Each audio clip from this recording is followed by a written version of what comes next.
It's 3:43 in the morning. I worked all day Saturday at this job that needed to get done. And we got it done. I had two of the finest helpers. And I was very happy with the results. And so my sleep was off. I came home, crashed, and went to bed. And I woke up speaking to the Sacred Heart. And some people write diaries, and other people don't. So I decided that I was going to continue on the next chapter, or with the next chapter, but to incorporate my conversation with the Sacred Heart. I was going to make notes on my phone, but I decided not to, like a diary, because when you have spiritual thoughts, they're profound. They really are. They're inspirations. You know, they could be. Certainly these were. And so, what I discovered about the Sacred Heart is this. Let's see if I could share it. What is the Sacred Heart? It is very simple, but very few people ever come to know it. In a word, it is love. That is, ironically, all it is. But ironically, that is all we are here to do. To discover love. For God so loved the world that he gave his only begotten Son out of love. And what is God? God is love. What is love? Love is that object that the soul seeks. If the soul doesn't seek love, what it is something that's called love, but is not love. If a person chases after something and it is not love, it is lust.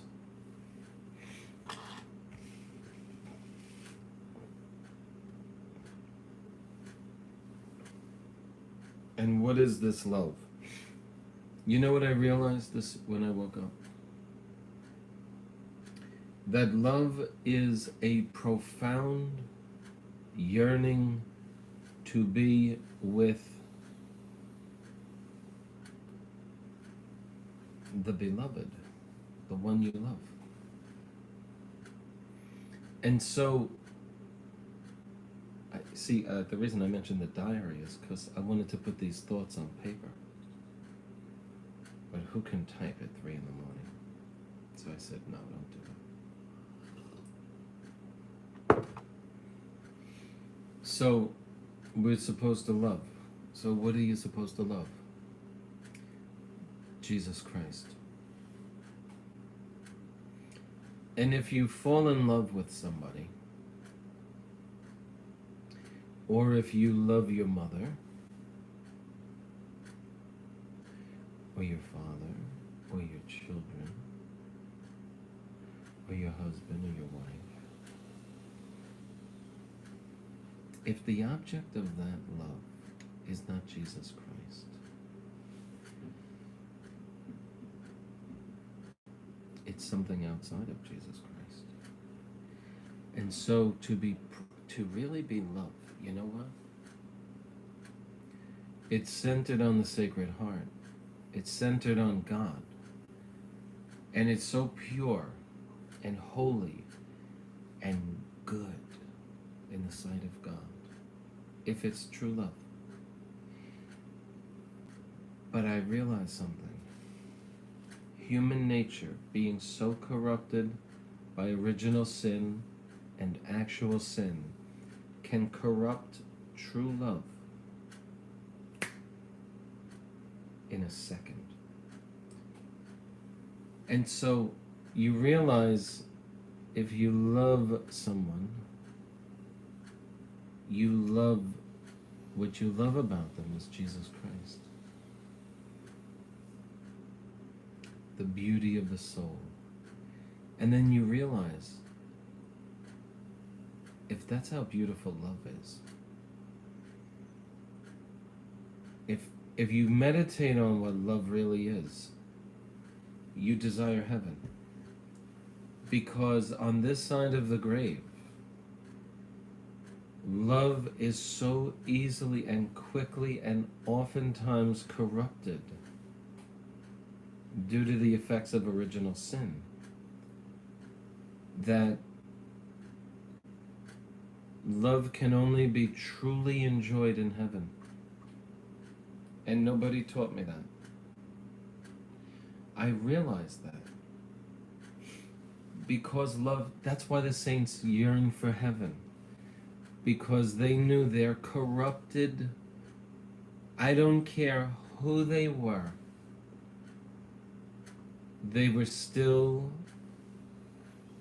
affected by original sin, and their loves were corrupted by self-love and all of the negative influences on true love.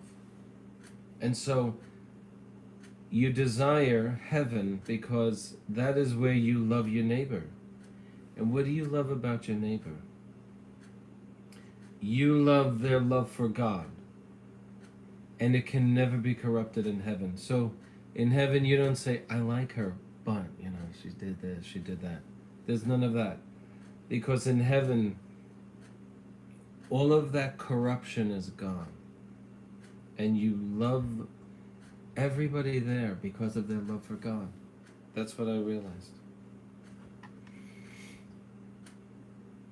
So, love in this life is mostly corrupted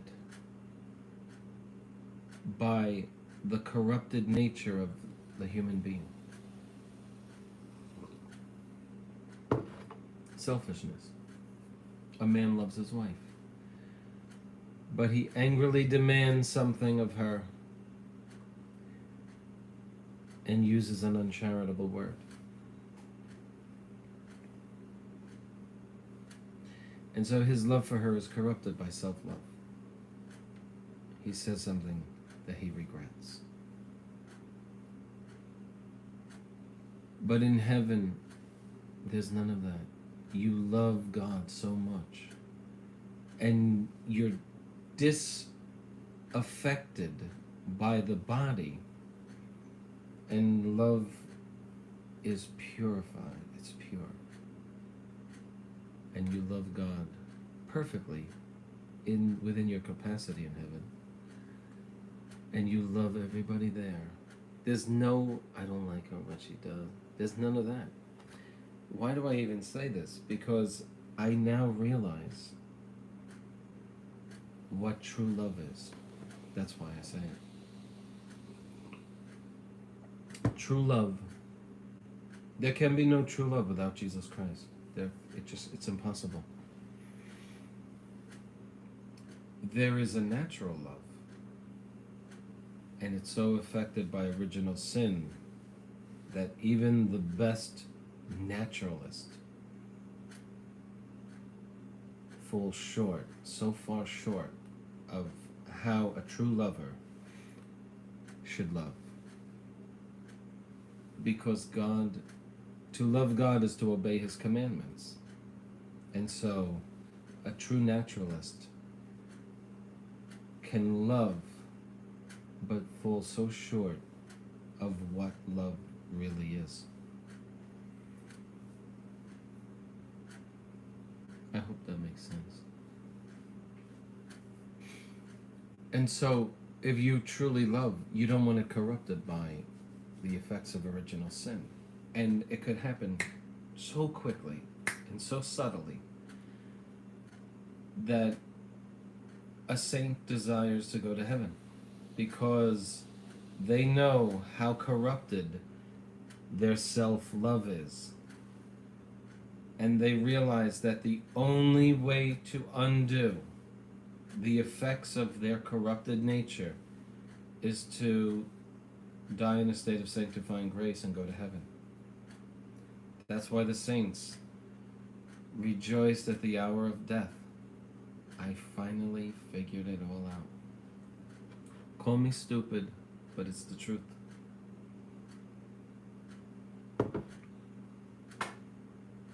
It's true. I don't even know if I have the energy to read this stuff. But I'm going to read at least a couple of pages. It's a lot of stuff in this chapter. So does that make sense? True love. True love. Behind the person you love is Jesus Christ. If he's not behind the person you love, you don't really love the person. Because the object of love is God. If you really examine if Jesus Christ is not part of what you love, you'll see yourself behind everything you love. It's true. True love is to love the one you love with Jesus standing there, if you can imagine that. And to love that person because you love Jesus. And you desire that person to get to heaven so that your love for each other can be. Never lose it by a corrupted human nature. And that's true love. That's what true love really is.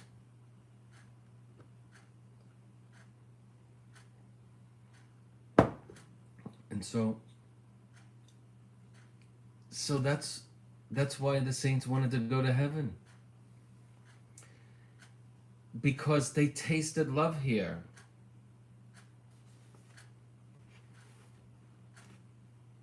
And they knew that their self-love could only love so much.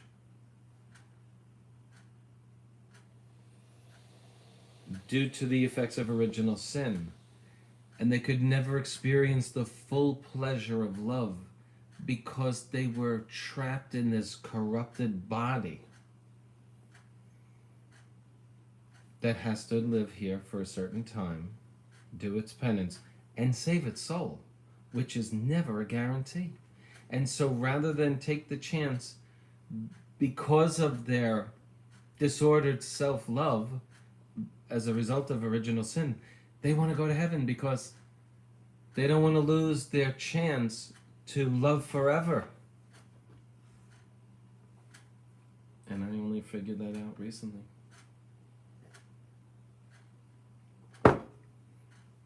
What a beautiful thing. I want to share that with people because if I die, God only knows. I want people to know that, and I know many, many, many people don't know that. I just know it. I know it. I know I've lived long enough to know that most people do not know what true love is. I know it. I can say it with authority. I see it all the time. Even good Catholics. We're so busy that there's so much self-love in what we love. But when you find out what you really love, you realize why you love it, and then you realize how easily it could be corrupted by the body. That you don't want that to happen, and therefore, what do you want? You want to get to heaven so you can enjoy that love forever. Does that make sense?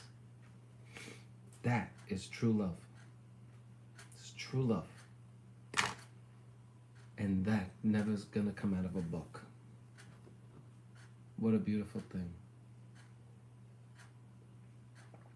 And so if you really love somebody, you realize how dangerous original sin's effect on love has, and you don't want to ruin that love. You want to enjoy that love forever in heaven.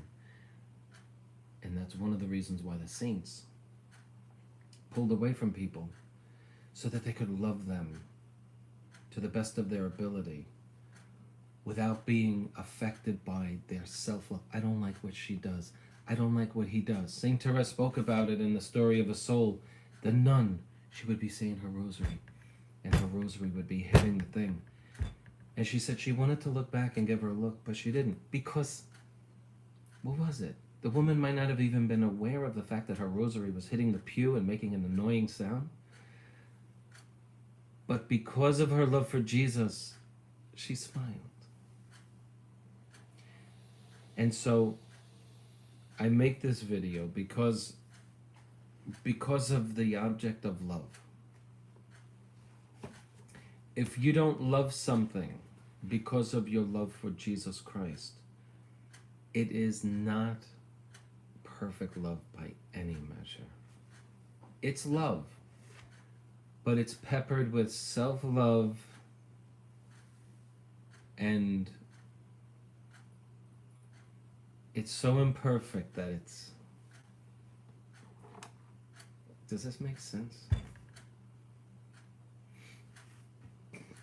True love makes you want to go to heaven. That's what I'm trying to say. So that you can preserve it and get there and enjoy that forever. That's what I'm trying to say.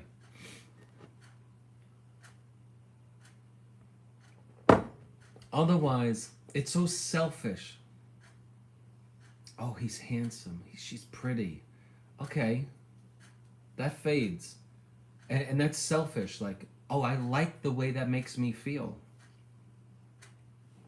But if you think about, if you love Jesus, if you think about why you love somebody, or why you don't love somebody, or why your love for somebody desires for them something better, it is the degree to which the person you love has Christ in their souls. And so if you say, I don't like you for this, it's because of your deficiency of grace. And if you love somebody, it's because of the overwhelming grace of Christ in their soul. How could you help but to love somebody? Right? We love our priests. Why? They go in and day out, loving Christ. And so we love them. We have a certain affection for them. We pray for them. And we want to be with them forever in heaven.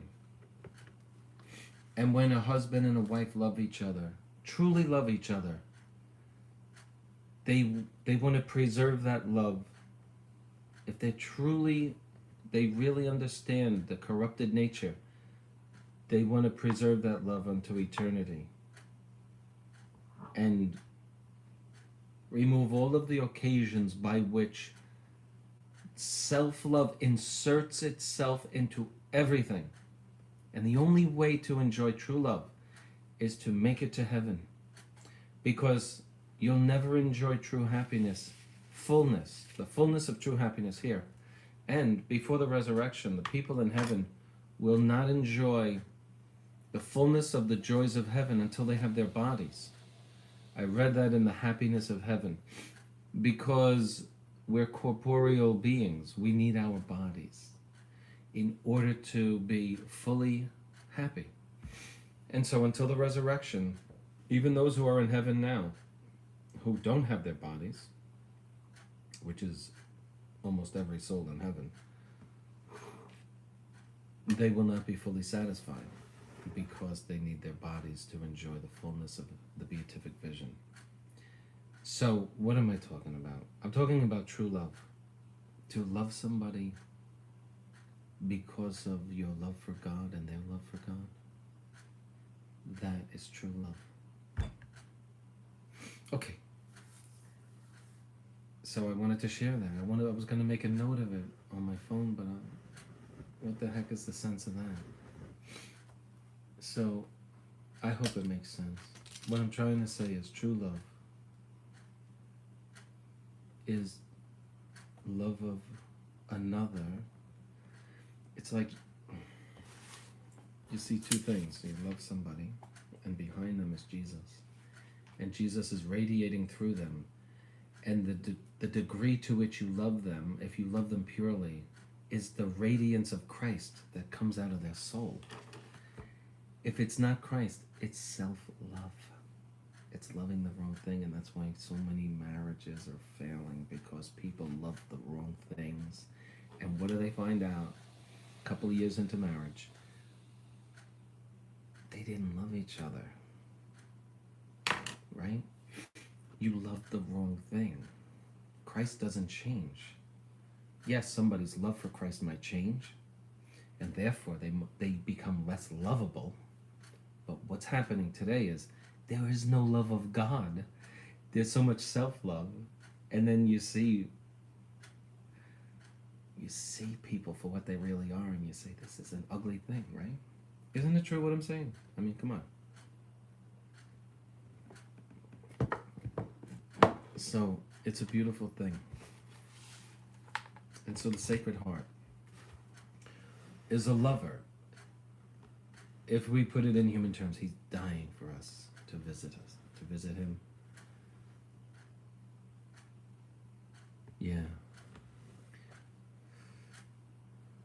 That's why Jesus wants to unite himself intimately with us, joining his flesh to ours. If you think about a marriage, and you think about Holy Communion, there's a very significant similarity. The uniting of flesh. It's beautiful, beautiful, beautiful. It's beautiful. And who wants self-love to corrupt love? It's so disgusting when self-love inserts itself into beautiful love. Who wants that? No saint wants it. You want to love because of your love for God. It's just a beautiful thing. Chapter 4 is the particular means of acquiring this perfect love of Jesus Christ and this tender devotion to his heart.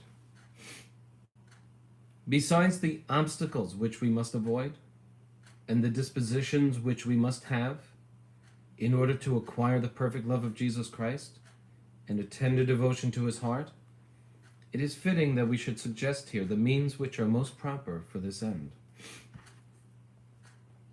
So what are we talking about? How to acquire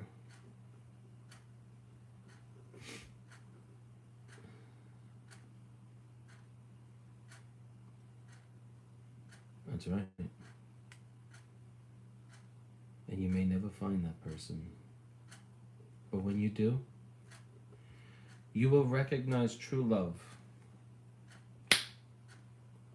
like that. Because you will have loved. When you're in love with Jesus, all right, there's different capacities of love of Christ. Ask God for an increase of it. But when you love Christ and you see Christ in somebody else, is it that hard to love the person? No, it isn't. Don't believe people when they say, oh, you got to know somebody a long time. That's all baloney. You know what you love. And you see it immediately. Within a short amount of time, what the person's habits are, how they conduct themselves. You see Christ. You know Christ. And you say, this is a manifestation of love of God in another person. And then you love the person. It's really that simple. To the degree of whatever, but you start. How do we pick friends? You pick friends. You see manifestations of what you love in the person. A guy, two guys, who enjoy each other's company. Hey, I like you. Why? You don't lie. You don't curse. What is that? That's love. You love something and you hate something, and you love what they do and you hate what they don't do, and therefore you love the person. right? So you see in a friendship, a regular, normal friendship, this manifestation always working itself out. Two guys meet each other in church. Within 3 weeks, they're like really good friends. Why? Because they love the same things. A man and a woman meet. They love Christ. Before long, they love each other because of their mutual love of the King of Love. And that's the truth of the matter. That's true. And that does not come in books. How to acquire this perfect love. See, I think I articulated myself sufficiently to express what I wanted to convey. And I was talking to Jesus, lying in bed. And it was just beautiful. I never even used to put this stuff on the internet, but you know what? I have something to offer. Everybody does. And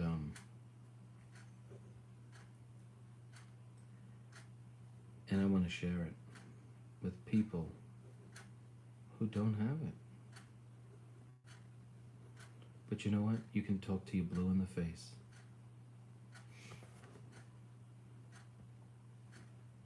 Not everybody gets it. How to acquire this perfect love of Jesus Christ. The first means to obtain a tender devotion to his sacred heart is prayer. Oh my gosh, it's so true. We may feel well astonished that Christians are not all powerful, that they have not all that they desire, since they have an infallible means of acquiring. Oh man, I wish I could see that. Why do these comments that you post come up for a period? Here's what happens. Somebody posts something and then it stays up for a brief period of time and then it goes away. So just copy and paste that what you just wrote so I can read it. It looked nice. The first means to obtain a tender devotion is prayer.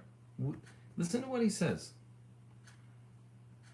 We may be surprised that Christians are not all powerful, that they have not all that they desire, since they have an infallible means of acquiring all that they ask.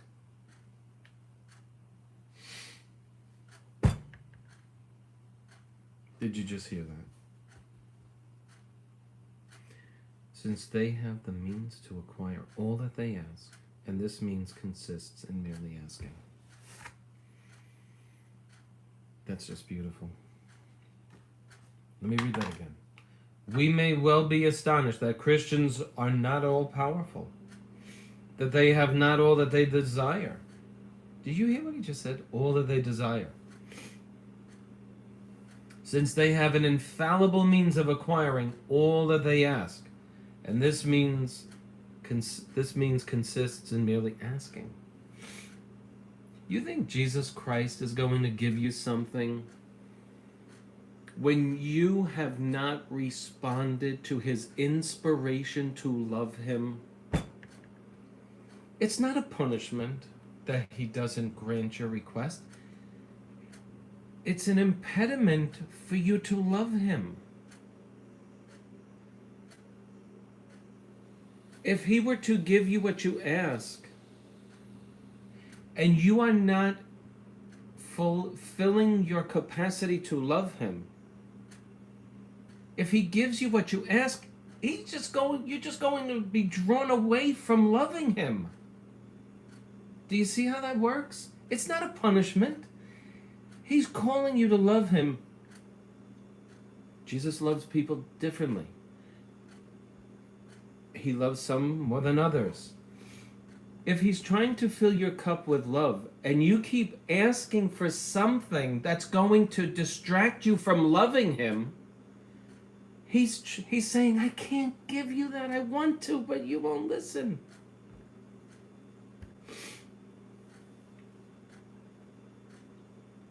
That's what I'm telling you. This is true what I'm saying. You have to believe this. Because I read it from theologians and from holy priests. It's all in the stuff. Why do you think the saints got what they asked for? Okay, Saint Dominic is said to have received everything he asked for. He was in love with God.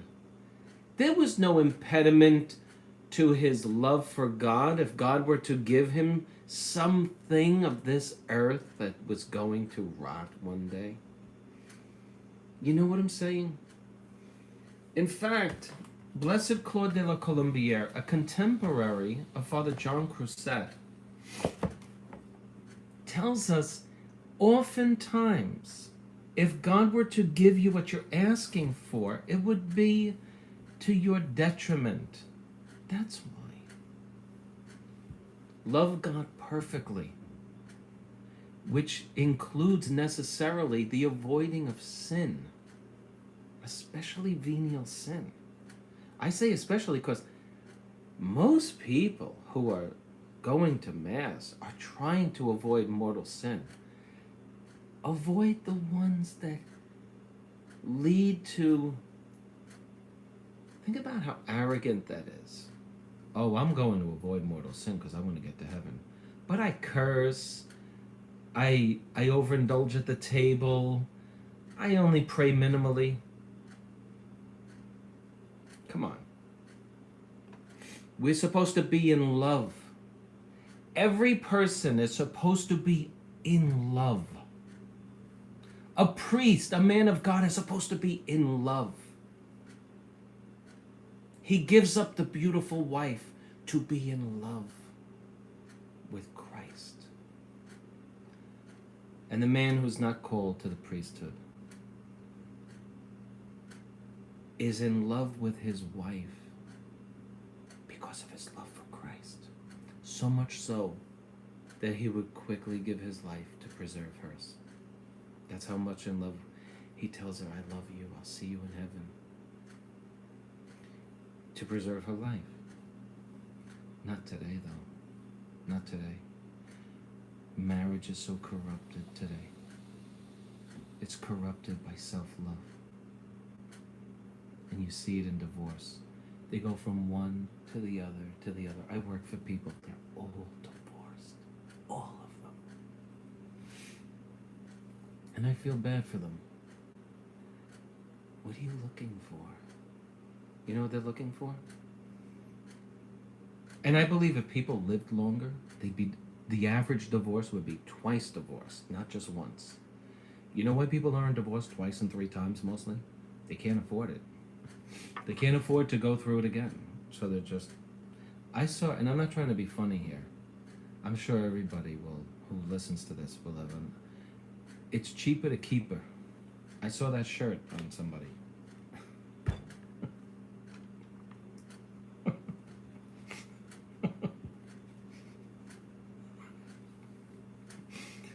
How stupid is that? It's terrible. It's cheaper to keep. I know that's stupid. It's not even funny. Okay. Sorry. Forgive me if I get emotional. This is everything to me. I can't even think about it too long. Okay.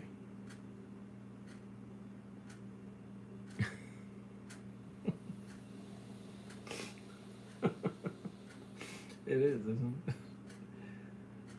I know. So, but you know, when you discover love, I'm going to tell you something. If you really love, and only God knows if you really love, and I honestly believe that we cannot truly love here perfectly. Our self-love seeks to corrupt what you love. Yes. Yeah.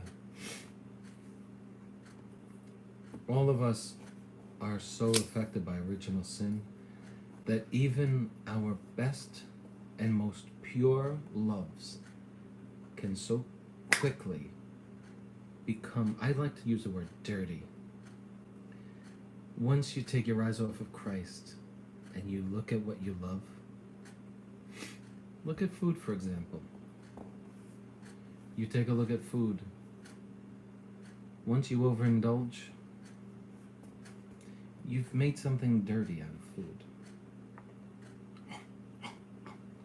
Come on. You know?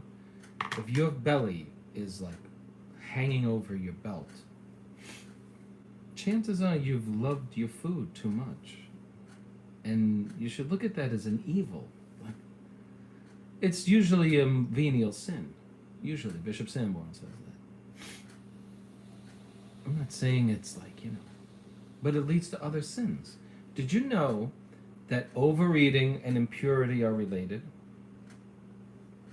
3 sister sins. The capital sins are sins through which and by which other sins are committed. That's why they're called capital. Because they drag in their train other sins. And one of the reasons why gluttony is a capital sin, because it drags in its train sins of sloth, laziness to pray, to read, to work. Impurity and gluttony are sister sins. Okay? If you want to acquire a love of the Sacred Heart, you must pray. And if all you're saying is vocal, formal prayers, you're missing out. You're missing out. A heart-to-heart with the Sacred Heart, mixed with tears of sorrow and tears of joy. Oh, it's beautiful. To tell Jesus what you love, it's beautiful. And I wish it for everybody. There is nothing to which Jesus Christ has so often solemnly pledged himself as to hear our prayers. But of all prayers there is none so agreeable to him as those by which we ask for his love. Jesus, give me thy love. Jesus, perfect everything that I love. He has bound himself strictly, infallibly to grant this love to all those who ask for it. But even if he had not bound himself to grant it, this request for it would bind him to grant it. The note I'm going to make here is big letters, ASK, ask for his love. Because guess what?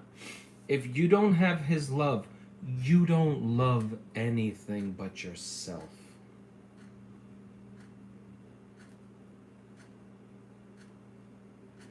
And you know what a saint does? He sees everything he loves on earth, people and things, as a potential means by which to lose the love of Christ.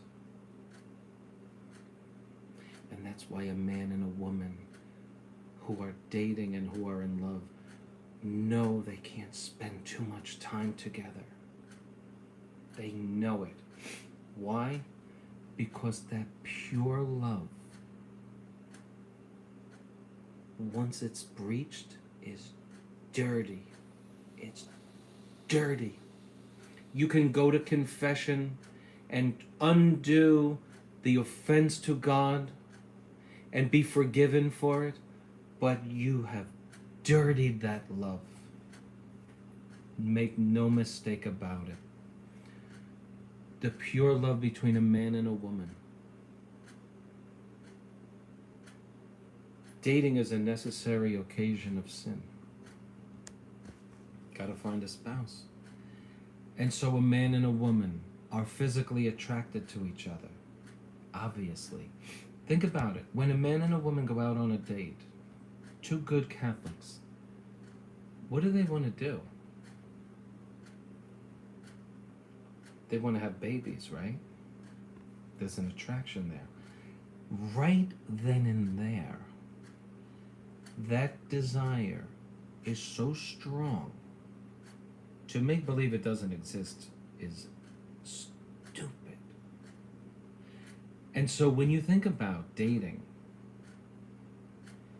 you are really saying, I'm thinking about having babies with you. Right or wrong? You find a beautiful woman attractive, right? Oh, I would love to marry her. For what reason? Oh, I'd like to have children. Yeah, of course. Okay, enough said, right? And so they're in the car, they're going to the date. They're at the date, they're coming home. You see the occasion. It's a necessary occasion of sin. Enough said, right? But once they cross the line, their love for each other for the rest of their lives has been corrupted by a word, an innuendo, or an action, God forbid. And it can never be undone, because in the memory of the soul, they corrupted that love.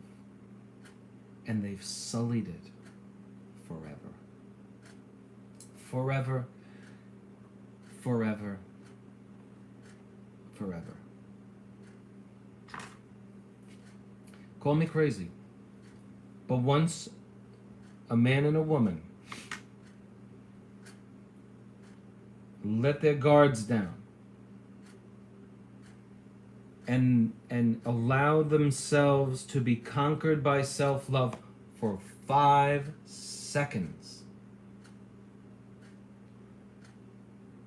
a word comes out, a glance, some dirty, filthy effect of original sin corrupts that love, and the other person is inspired to respond with an equal amount of self-love. You have 2 criminals together,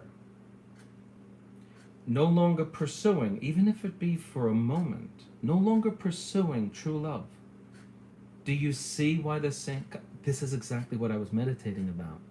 Do you see why self-love on earth corrupts true love so quickly? And that's why we have the religious life, because they wanted to remove all of those occasions by which self-love inserts itself into loving the only lovable thing. If I'm rambling, forgive me, just shut it off. Please, don't be offended. I wanted to share this, okay?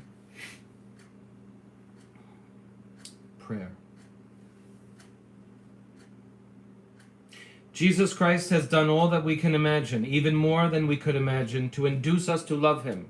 It rests with him to grant us this love. Dare we think that he will refuse it to us if we ask it of him? But it must be that this love is little esteemed, since it is asked for so little. Don't let that be you. Ask for his love day and night, because it's going to help you love what you should be loving, or it's going to help you love what you love. And if you don't have the love of Jesus Christ, what you love is going to be so much clouded with self-love. You know the saying, if you love somebody, let them go? Some corny saying, right? If you love I forget what I remember years ago. If you love somebody, let them go. There's some truth in that. Because if you're so attached, what is it? Is that real love? And you have to love somebody enough to let them go to heaven.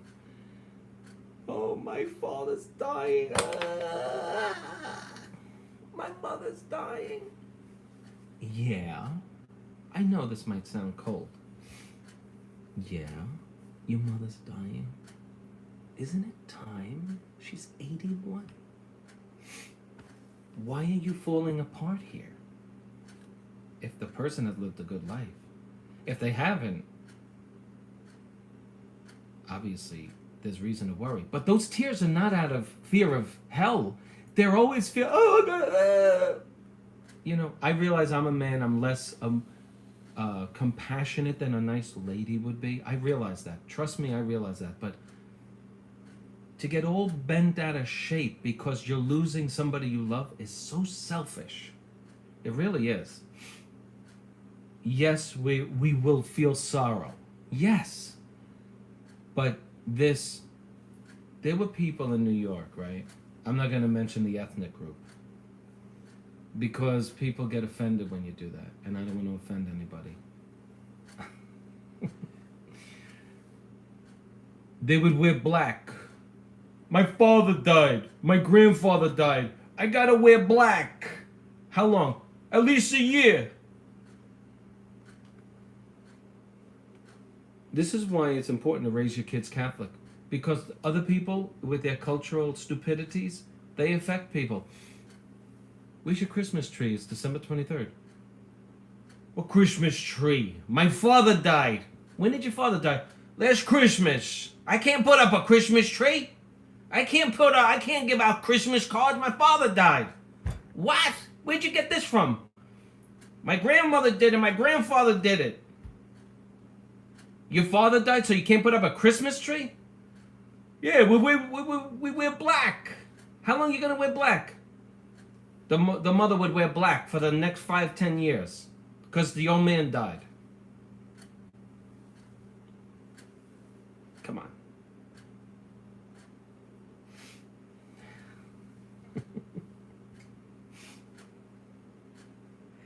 I know, it's crazy.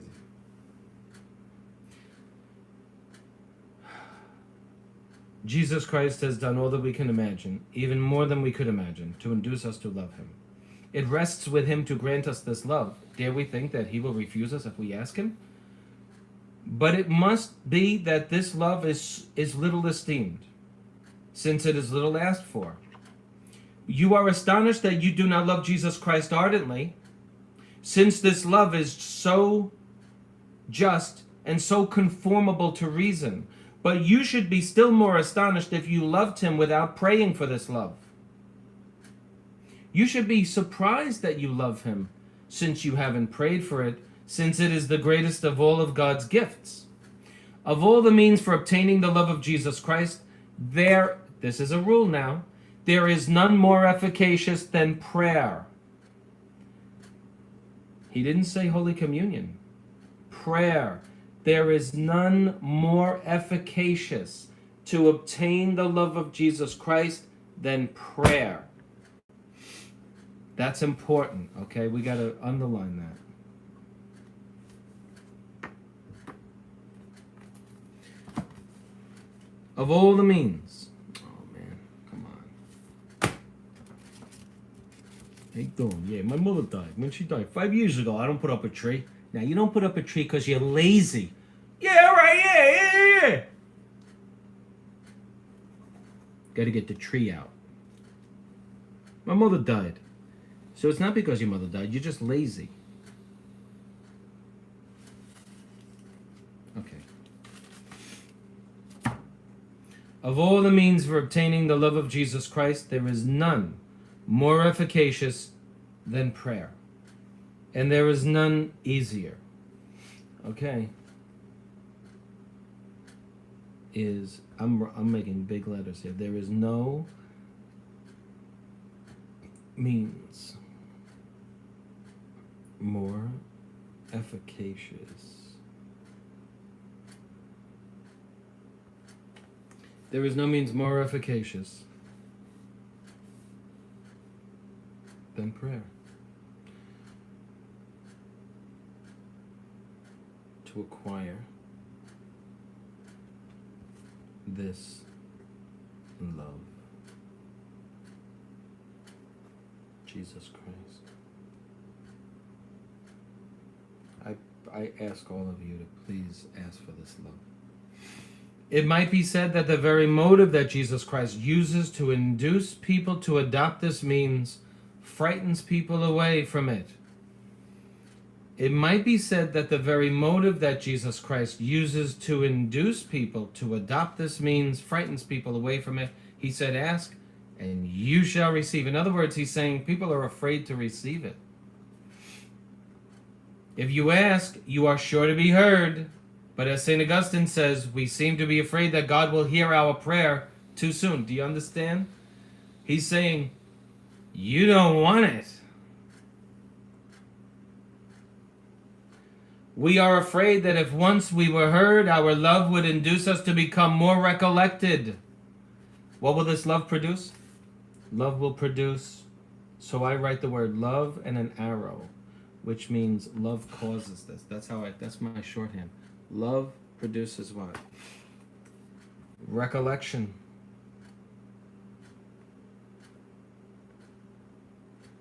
How did St. Rita of Cascia put up with that abusive husband, Fernando? She loved much. And what did she get in return for that? He died in a state of grace, presumably. Right? Her children died in a state of grace because she loved God and she asked him. Love produces recollection, devotion,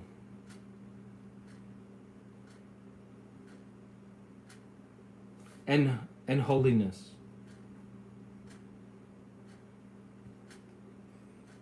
Than we wish to be.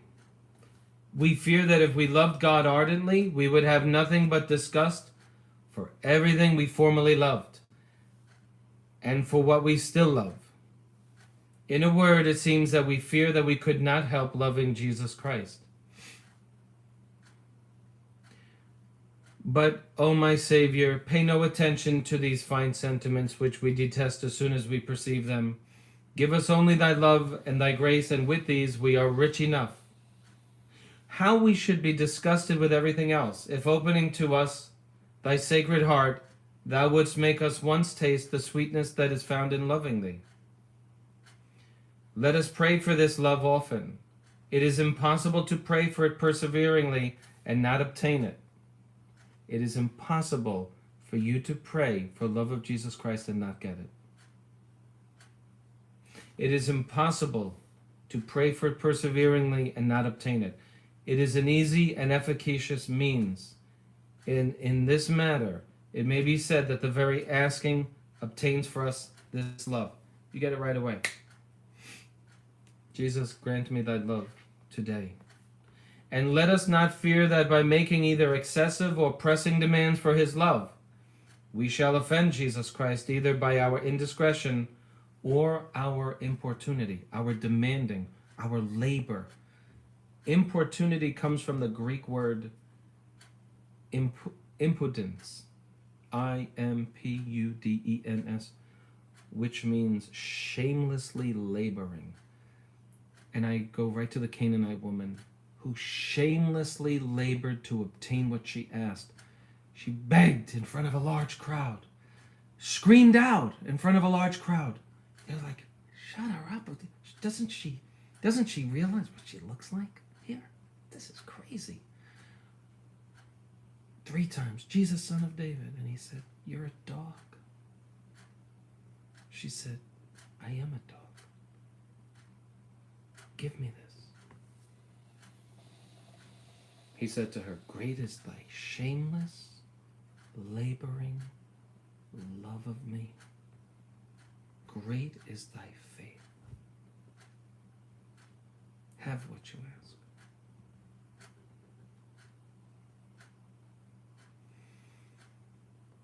If you truly love Jesus Christ to the capacity that he has given you, do you think he would deny you anything?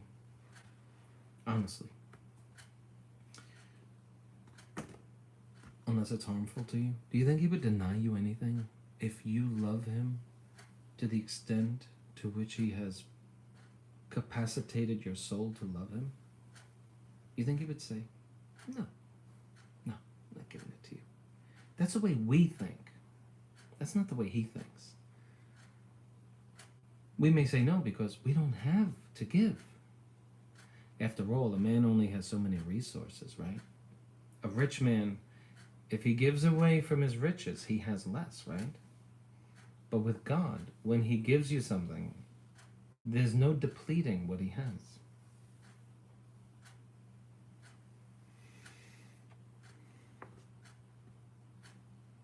On the contrary, the reason why we obtain so little from God is that we do not ask enough. I beg all of you, I really do, to ask as often as you can. The same things were said here, right here. Same exact words.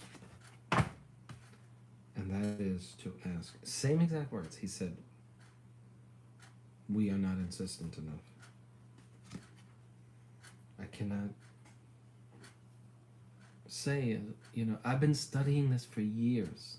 Truly, this isn't something new. I've been studying the Sacred Heart and prayer for years because it's my only hope. It's my only hope. And why am I here? Because God put me in this position. He, through other people, he got this book into my hands, which I've read at least 5 times. And this book, which I've read at least twice. These little books contain a lot of information about prayer, hope, confidence, and faith. I'm not going to blow it for anything or anybody.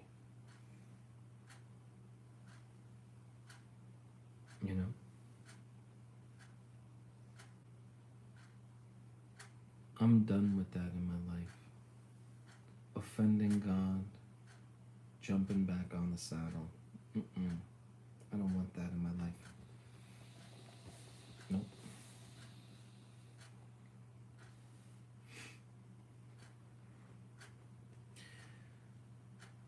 Oh, this is so beautiful. It is Jesus Christ himself. Let me start up here. On the contrary, the reason why we obtain so little from God is that we do not ask enough and do not ask with sufficient vigor and constancy. Such beautiful words. Ask with vigor and constancy.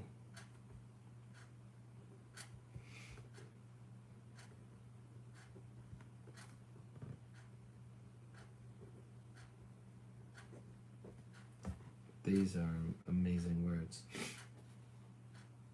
So we do not ask. Hold on a second. Yes. We do not ask with sufficient vigor and constancy. Don't let the devil get you all tied up with other things. I read in a good spiritual book that he will inspire somebody to call you or speak to you. If he knows your habit is going to prayer or whatever, someone will chew your ear off. You gotta say, I gotta go. I don't have time for this.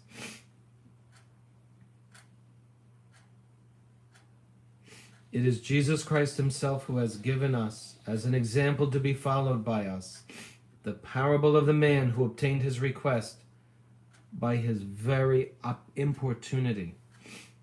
We obtain little because we ask little. Now, he gives us the scriptural verse, and I got to go to it. It's Luke 11:5. I think it's the parable of the the bread. The guy who's asking for bread. Let's see. Luke 11:5. I'm pretty sure it's this. This is one of my favorites. I'm going to obtain what I'm asking for. Because this is so important to me, and I'm not messing it up. I'm going to keep saying, Jesus, you promised. You promised. I'm doing everything you said. You promised. Luke 11:5, and he said to them, which of you shall have a friend, and shall go to him at midnight, and shall say to him, friend, lend me 3 loaves? Because a friend of mine has come off his journey to me, and I have not what to set before him. And he from within should answer and say, trouble me not, the door is now shut, and my children are with me in bed. I cannot rise and give thee.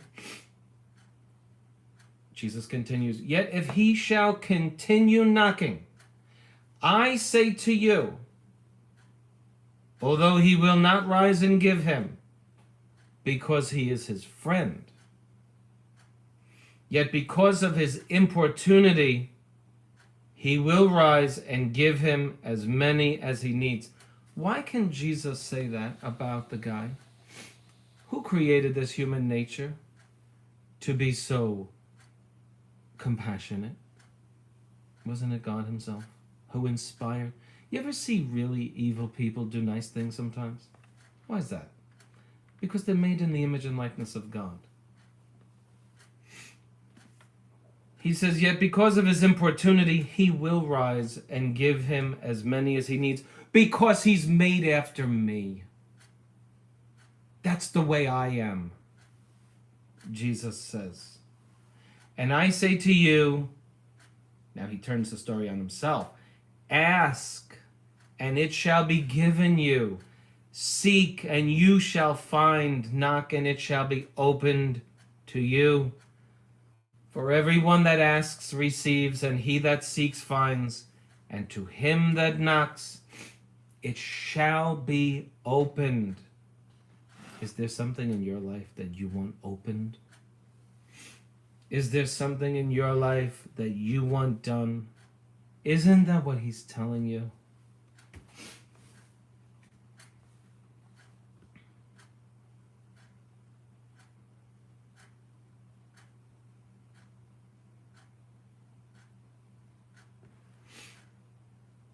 Listen. Please listen to this.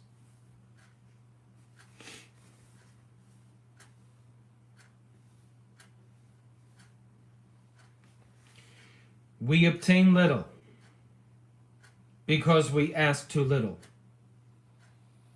We should ask for nothing less than his love, for tender, generous, ardent, perfect love, and we should ask for this love with eagerness and importunity. Seek first the kingdom of God and his justice, and all these things shall be added unto you. Do you think God would deny you something? People, listen. You know why the world there's so much love for cars and dirty things and things outside of God? That's why the true church is filled with heretics today. They stopped loving God. Therefore, their charity grew cold. And what was affected? Their prayers and their desire to defend the King of Kings. And God withdrew himself because he was offended by that. And people started saying, all religions are good. What an offense to God. What would you do if your child were indifferent to your love? What would you do if your child expressed indifference to your love for her or him? You love me. I can do without it. What a horrible thing to say to your mother. I don't need your love. When you choose to not believe something that God has revealed, you're saying, why does God want you to believe something he has revealed? Because it is the divine will that you believe everything he has revealed. He has revealed so little. God is infinite. What he has revealed compared to his infinite capacity is very little. God has revealed very little. He has revealed enough for us to save our souls. But when you realize the infinity of God, he has revealed very little about himself. And of the little that he has revealed, we're going to say all religions are good. We don't need this. Isn't it obvious why there's so much heresy and coldness in the true church. Charity has grown cold. And in this book, you're going to see where he condemns that. You're going to see it.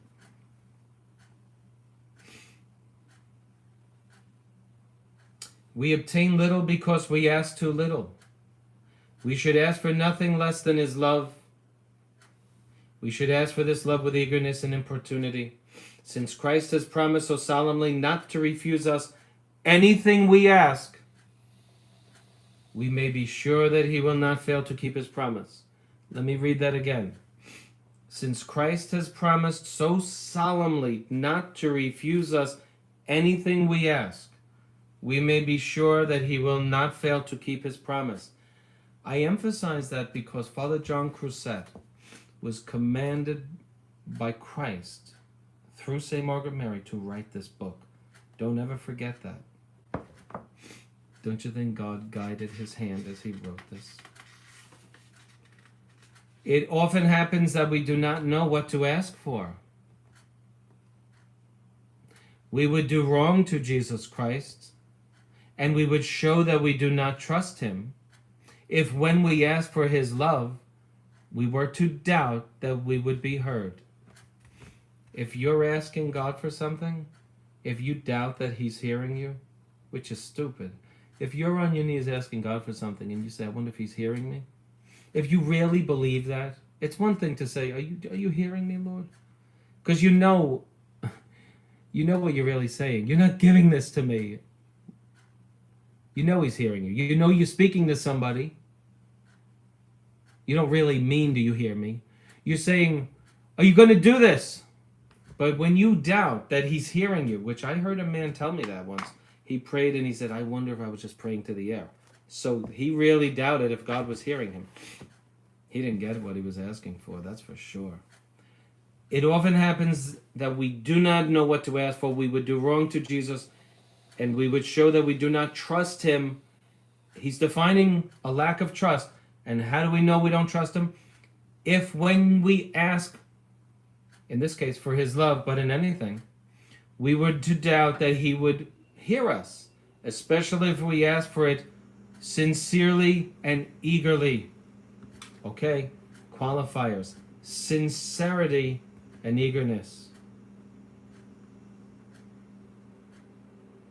What do you want? Why do you want it? Is there something you're asking for? And you say, I wonder if...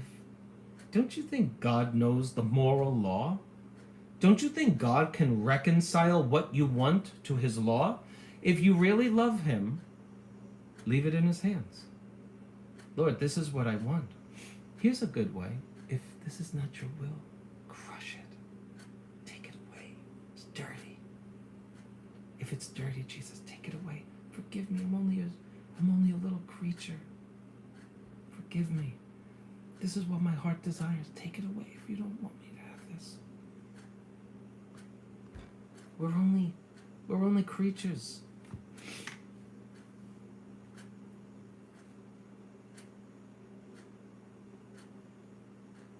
It can happen that Jesus Christ, in order either to punish us or humble us, or to give us opportunities for greater merit, may leave us with certain faults and imperfections from which we ask to be delivered. But if we sincerely and perseveringly ask for his love, we shall never be refused. On the contrary, we shall be granted more than we ask for.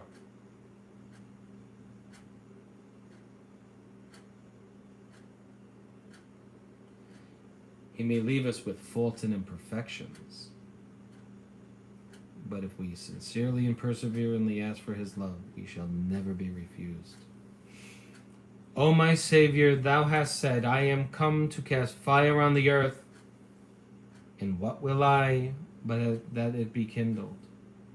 On whom does it depend that I be all inflamed by it? O my Savior, grant me thy love, and this will henceforth be my daily prayer. I will make this prayer morning, noon, and night, at rest and at work. I will make it every hour, and I will never cease to say, give me thy love, O Lord, and thy grace, and with these I am rich enough. I just learned something. You see how he said, I will pray for it morning, noon, and night? And then he said, I will make it every hour. Do you realize how many hours are you awake? About 18 during the day? Do you realize that you could solemnly ask for something 18 times a day? You could, every time the clock strikes, whatever. I mean, we're so busy, right? Everybody is. But you could literally make your watch beep and say, it's time to just ask. You could say, Jesus, grant me the desires of my heart. 18 times a day. And you could renew them in your mind without talking, without saying words. And this is constant prayer back and forth. I'm telling you, this is the way to holiness right here. Prayer, begging, humility, virtue, recollection, silence, love of God. The second means of acquiring this devotion to the Sacred Heart is frequent Holy Communion. But note well, the first one was prayer. Do you think he put prayer first by accident? He even said this is the chief means. You wonder why, right? That's a question for a theologian. I have no desire to answer that. I don't know the answer. But the first means is prayer. Isn't that interesting? I find that interesting. And that is where I'm going to stop, because I'm at 72 minutes and I've become tired. It's only 4:55 in the morning. Frequent communion. I'm going to stop it here. These things can't be all incorporated in the same day,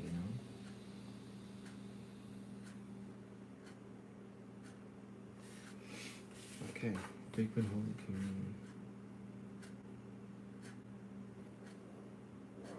There you go. So I will continue that on the next one. Thank you for those of you who have listened, those of you who will listen. Thank you. Have a great day. Today is Sunday in the USA. Well, not only in the USA, but elsewhere. But even in Australia, it's Sunday. But you know what I mean.